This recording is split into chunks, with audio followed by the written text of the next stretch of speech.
Here first with the news. What has 80 eyes, crosses the road in late summer, and appears happy to see you? It's not elk, it's tarantula mating season.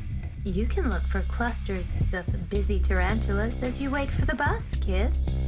You can't hide, they're everywhere, at least 10 different species.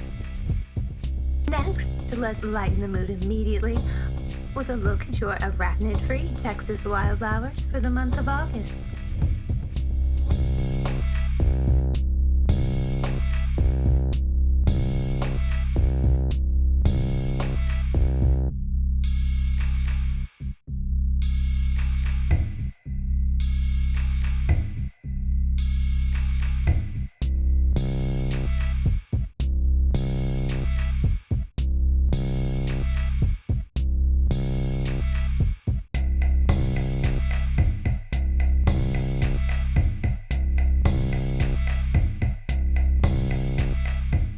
This episode brought to you by Nimbus Water. Water from the highest source in the world. Now enriched with your maximum daily dose of aluminum. Thanks for watching. Like it and sub.